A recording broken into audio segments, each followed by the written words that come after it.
chỉ cho các bạn cách xếp boomerang nha. Thì những nguyên liệu các bạn cần là một tờ giấy hình chữ nhật ha,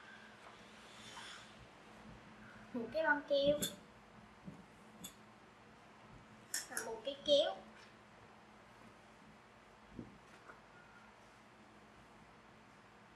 Ok, bắt đầu làm thôi.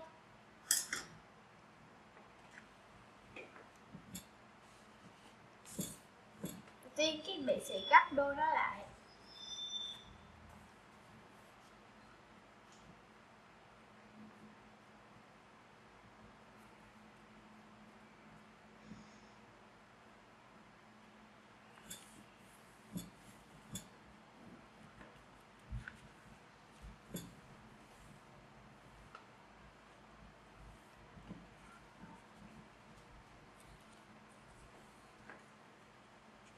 Rồi các bạn cắt đôi nó ra.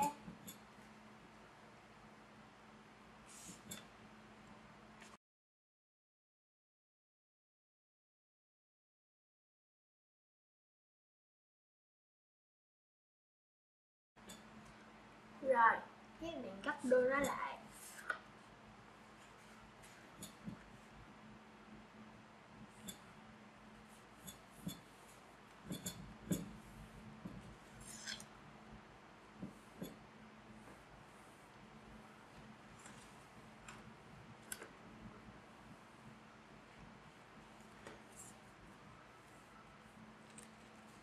Rồi các bạn mở nó ra và có chỗ nào giữa đây các bạn cắt nó vô.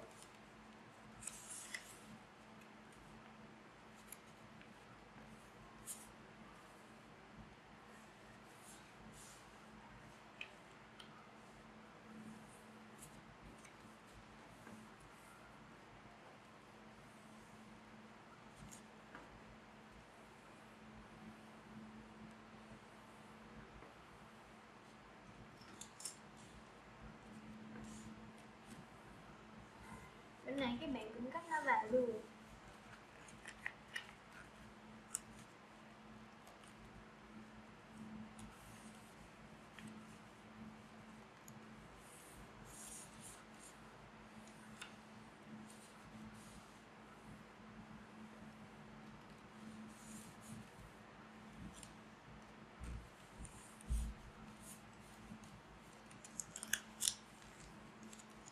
Bạn cắt đôi nó lại và xem coi nó đã bằng chưa ha.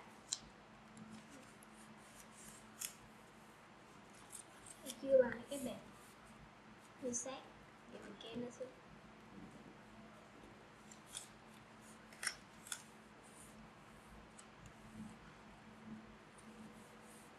Ok, rồi các bạn cắt đôi nó lại.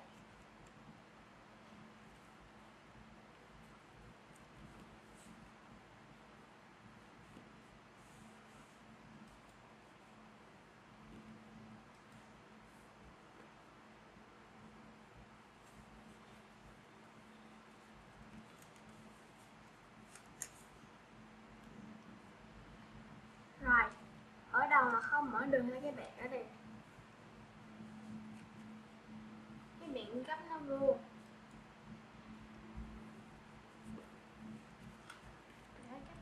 Gấp cái góc vào thôi các bạn.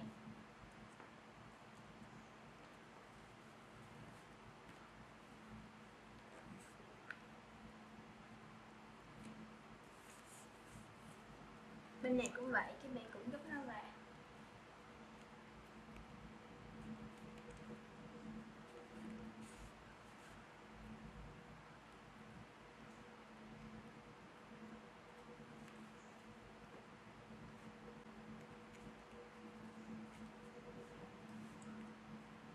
Rồi ở khúc này các bạn sẽ mở nó ra.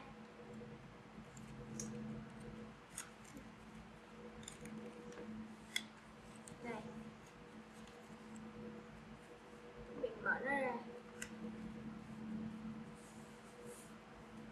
và đè nó xuống. Bên này cũng vậy ha, bạn mở chỗ này ra để nó qua và đè nó xuống.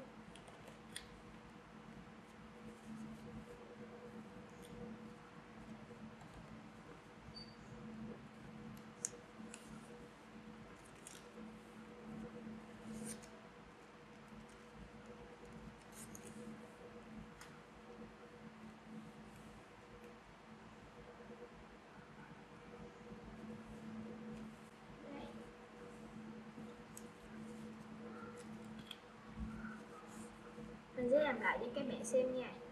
Ở đây các bạn mở nó ra, gấp nó qua, nó sẽ tự hạ xuống ha, để các bạn vuốt, đóng lại. Đó. Rồi khi mình mở nó ra, mở cái bên này thì sẽ có một hình vuông ở đây ha. Các bạn lật nó lại, nó có nét thì mình sẽ gấp nó vô.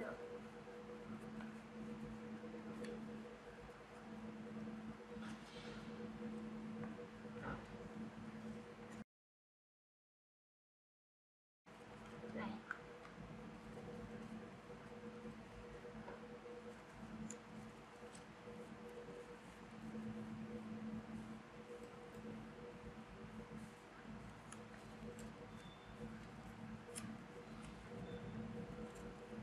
Đây.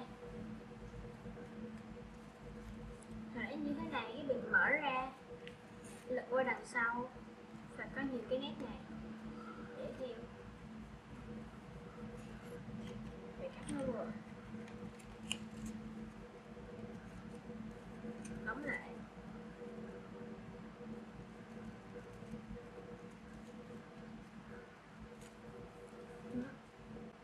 Rồi ở chỗ này các bạn sẽ mở chỗ này ra, mở hút này nha. Cái này là hình vuông ở chỗ này, hình tam giác, các bạn mở nó lên. Rồi mở nó hết lên luôn ha. Đây.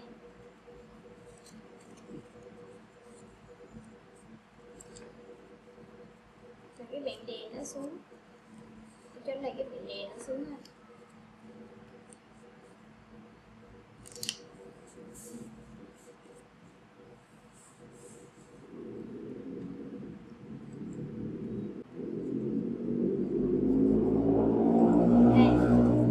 Sẽ làm lại ha. Đẩy lên như thế này, mở lên vậy rồi đúng không? Các bạn chèn nó vô, để nó vô đây.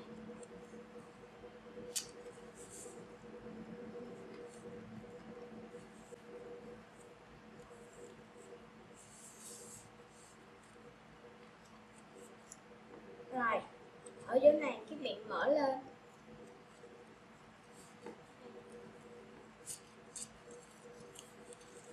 có cái khúc ở đây các bạn, để nó vào.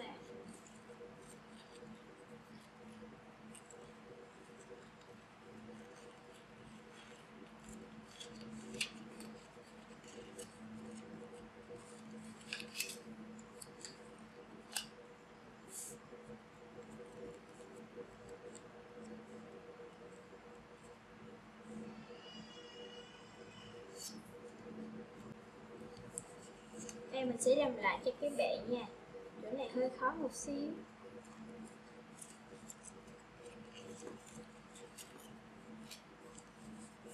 Còn đẩy lên như thế này ha. Rồi các bạn để nó lên, nó sẽ có một cái khúc ở chỗ này.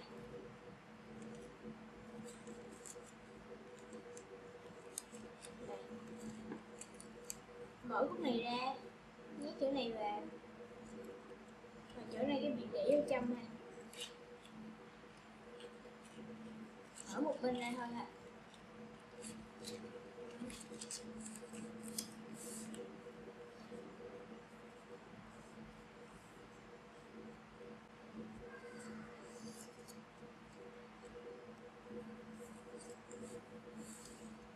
Rồi các bạn mở này ra, mở ra các bạn, rồi gấp nó vào, gấp vào, gấp ngay cái góc vào ha, để ra một hình tam giác. Bên này cũng vậy, gấp nó vào.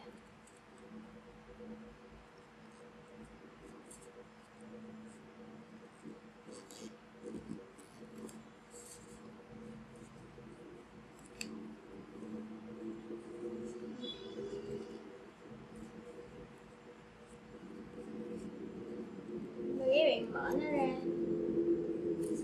đây, cái chỗ này ha, mở cái này ra, để vô cạnh. một cái nếp ngay chỗ này các bạn, để nó xuống,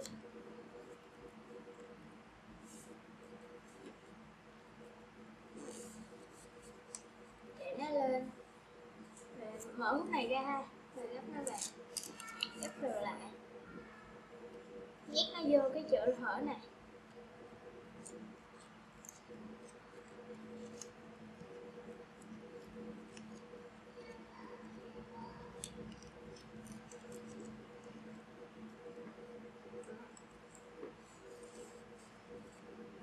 Bên này cũng vậy, cái bạn cũng mở nó lên, mở nó ra như thế này ha, cắt nó vào.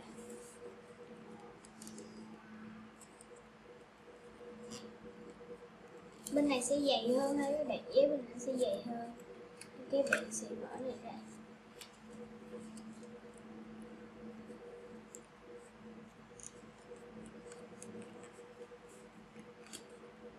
gấp nó lên, phải đóng nó lại,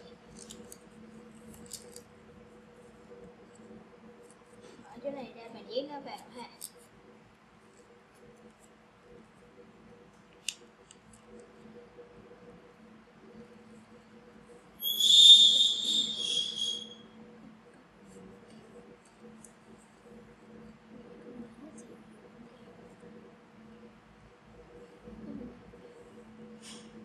Rồi, đến bước này các bạn sẽ dùng băng keo ha, và dán dính lại những chỗ hở như thế này, những chỗ hở các bạn sẽ dán dính nó vào.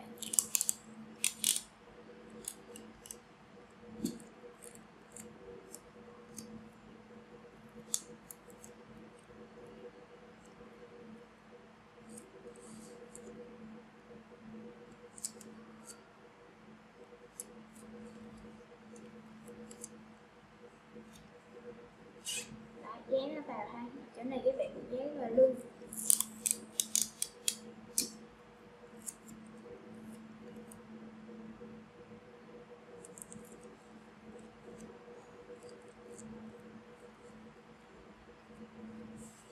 Bên này dán vào.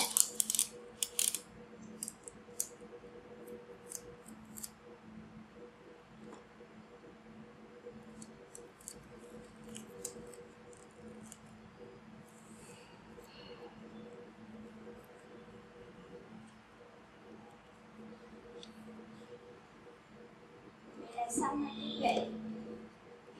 Đó. Rồi các bạn sẽ cầm như thế này, cầm nó sẽ có cái vuông đây ha, các bạn cầm ở đây, để đây ha, và ném cao lên khoảng 45 độ ha các bạn.